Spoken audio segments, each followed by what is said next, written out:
Teoría general del Estado. Taller: tipos históricos fundamentales de Estado. Diga cuáles son los tipos históricos fundamentales del Estado y haga una breve descripción de los elementos que caracterizan a cada uno. Estado antiguo oriental, Estado griego, Estado romano,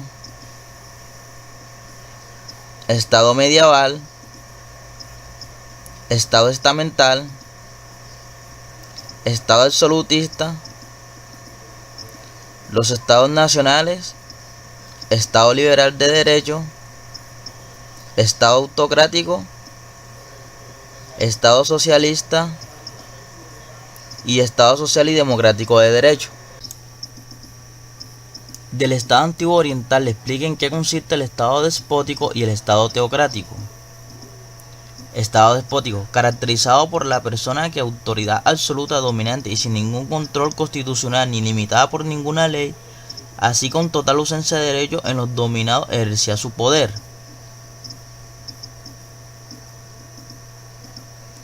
Teocrático, gobierno ejercido directamente por Dios o sometidos a las leyes divinas a través de sus ministros o representantes como la antigua China, Israel, Siria, Persia, Hindú, Fenicia, Mesopotamia. ¿Por qué el derecho fue un rasgo característico del imperio babilónico? Se debió seguramente al hecho del intercambio comercial debido a su posición geográfica. ¿Por qué se dice que el imperio persa se destacó por su despotismo acentuado? No pasaba de ser un rector de pueblos muy diferenciados entre sí. El sátrapa era el encargado de la recaudación de los tributos y su conducta era vigilada por funcionarios nombrados al efecto, pero muy frecuentemente los sátrapas se extralimitaban en sus funciones, oprimiendo a sus gobernados.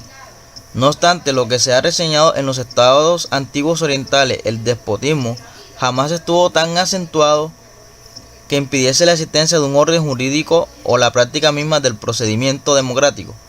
Los primeros soberanos de Sumer, por muchos y grandes que han podido ser sus éxitos como conquistadores, no eran sin embargo unos tiranos completamente libres de sus actos, unos monarcas absolutos cuando se trataba de los grandes intereses del Estado, especialmente en cuestiones de la guerra y paz. Consultaban con sus más nobles ciudadanos reunidos en asamblea del Estado. Del Estado ciudad griego establecer.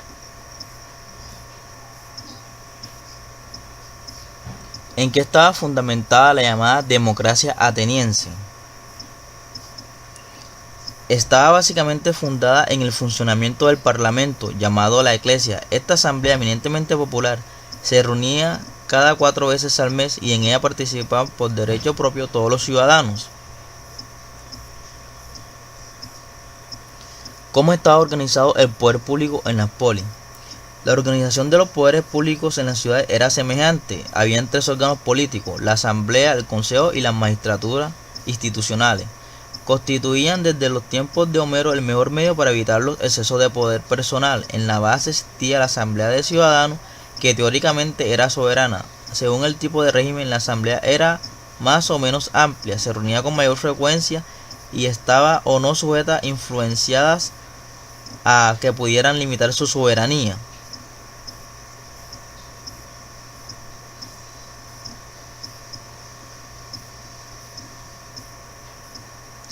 ¿Cuáles eran las limitaciones en la democracia griega? No obstante, en su aplicación práctica, la democracia griega tuvo sus limitaciones, que en una parte de ellas se mantuvo la esclavitud, porque aunque con menos rigor en otras civilizaciones, por otra parte, respecto a los extranjeros se mantuvieron limitaciones en cuanto al ejercicio de sus derechos. Incluso por iniciativa del propio Pericles, Atenas optó por este sentido a una legislación de carácter racista.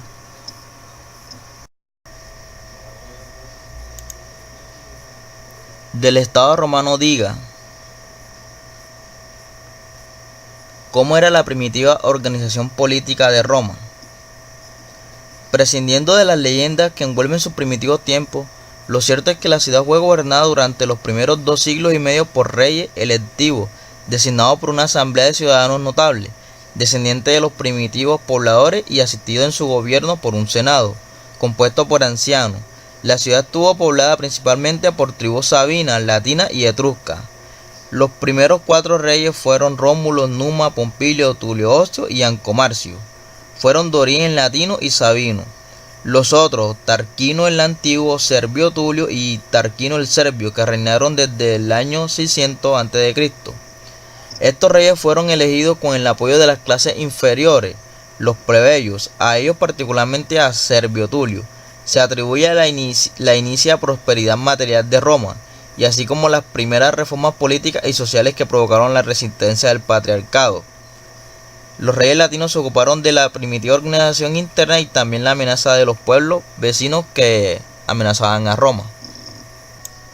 ¿Cuál fue la institución política más importante e influyente en Roma y por qué? El Senado romano, sin duda, la institución más importante e influyente de Roma durante la República, se constituyó en la última instancia frente a las continuas desavenencias y conflictos entre los magistrados y la asamblea, compuesta por 30 miembros que se reunían en curia frente al foro. ¿Cuáles fueron las etapas de la organización constitucional romana? Desde el punto de vista de su organización constitucional se puede dividir en 4 etapas. La de la formación y consolidación de la república, la de la formación de la república, la de la revolución plebeya y la del advenimiento del imperio.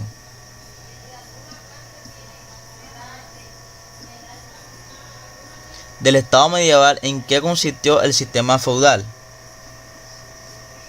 El feudo consistía normalmente en un terreno pero podía consistir también en un castillo o un cargo o una función, conde, marqués, obispo, abate.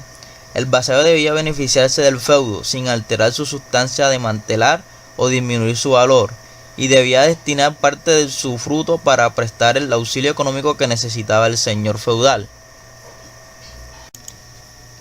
¿Por qué se dice que el feudalismo era una forma de relación económica eminentemente autárquica?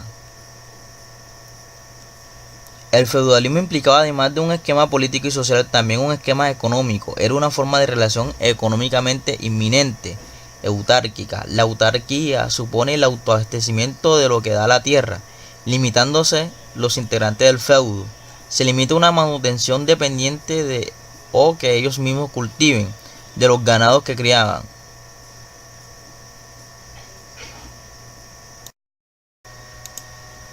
¿Cuál era la relación entre el Estado y la Iglesia en la Edad Media?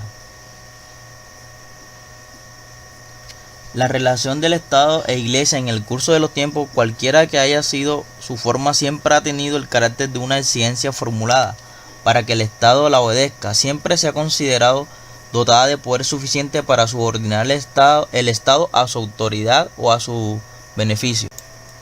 ¿Qué se conoce como la Carta Magna y cuál fue su importancia? Los varones aprovecharon la debilidad real para preparar un documento, la Carta Magna, en el cual le hacían constatar sus derechos específicos frente a la corona. La Iglesia introdujo en ese documento todo género de cláusulas concernientes a la libertad de la Iglesia y las reformas en la justicia y el derecho, que no solo afectaban a los varones, también a los caballeros y a los habitantes urbanos, especialmente a los comerciantes.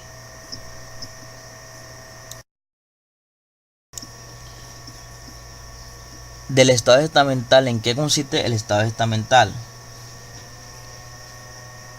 Se da el nombre de fenómeno que como resultado del feudalismo atomizó del poder, de que este sistema engendró la disputa por la soberanía entre las potestades temporales y espirituales. Se presentó en Europa en los últimos años de la Edad Media hasta el comienzo del Renacimiento. Esa situación hizo que la sociedad europea que en entonces tuviera una base estamental, lo cual significaba que estaba estructurado gradual y jerárquicamente, de tal manera que cada uno de sus eslabones era titular casi exclusivo de un conjunto de derechos que se traducían en verdaderos privilegios y que obedecían también de manera exclusiva a sus propias autoridades, que regían sus propias leyes y estuvieran sujetas a sus propios intereses. Destaque los 3 aspectos más importantes del pensamiento político de Santo Tomás de Aquino según su criterio. Relación entre la teología, la filosofía, entre la fe y la razón. Su pensamiento sobre diversos aspectos de la vida del hombre en sociedad y la relación de aquello ésta con el Creador.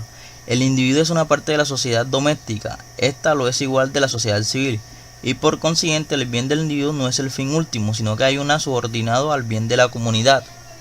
Para él la necesidad del gobierno está basada en la naturaleza social del hombre y la organización del Estado en la superior sabiduría del Estado absolutista y los Estados nacionales. ¿A qué se le llama Estado absolutista y cuál es su principal característica? Se le puede llamar Estado absolutista al régimen político y social que imperó en los grandes estados europeos entre los siglos XVI y XVIII y que se caracterizó por la concentración con base en la teoría del derecho divino de los reyes, de todos los poderes públicos en manos del monarca, la administración, la legislación, la justicia, la atribución, el ejército y prácticamente todos los poderes. Menciona los estados-nación europeos en los cuales se instauraron monarquías absolutas: Francia, España o Inglaterra. Determine 5 de los factores que contribuyeron al paso del Estado absolutista al Estado burgués liberal absolutista. En este proceso intervinieron diversos factores de tipo económico, social, cultural, político y religioso.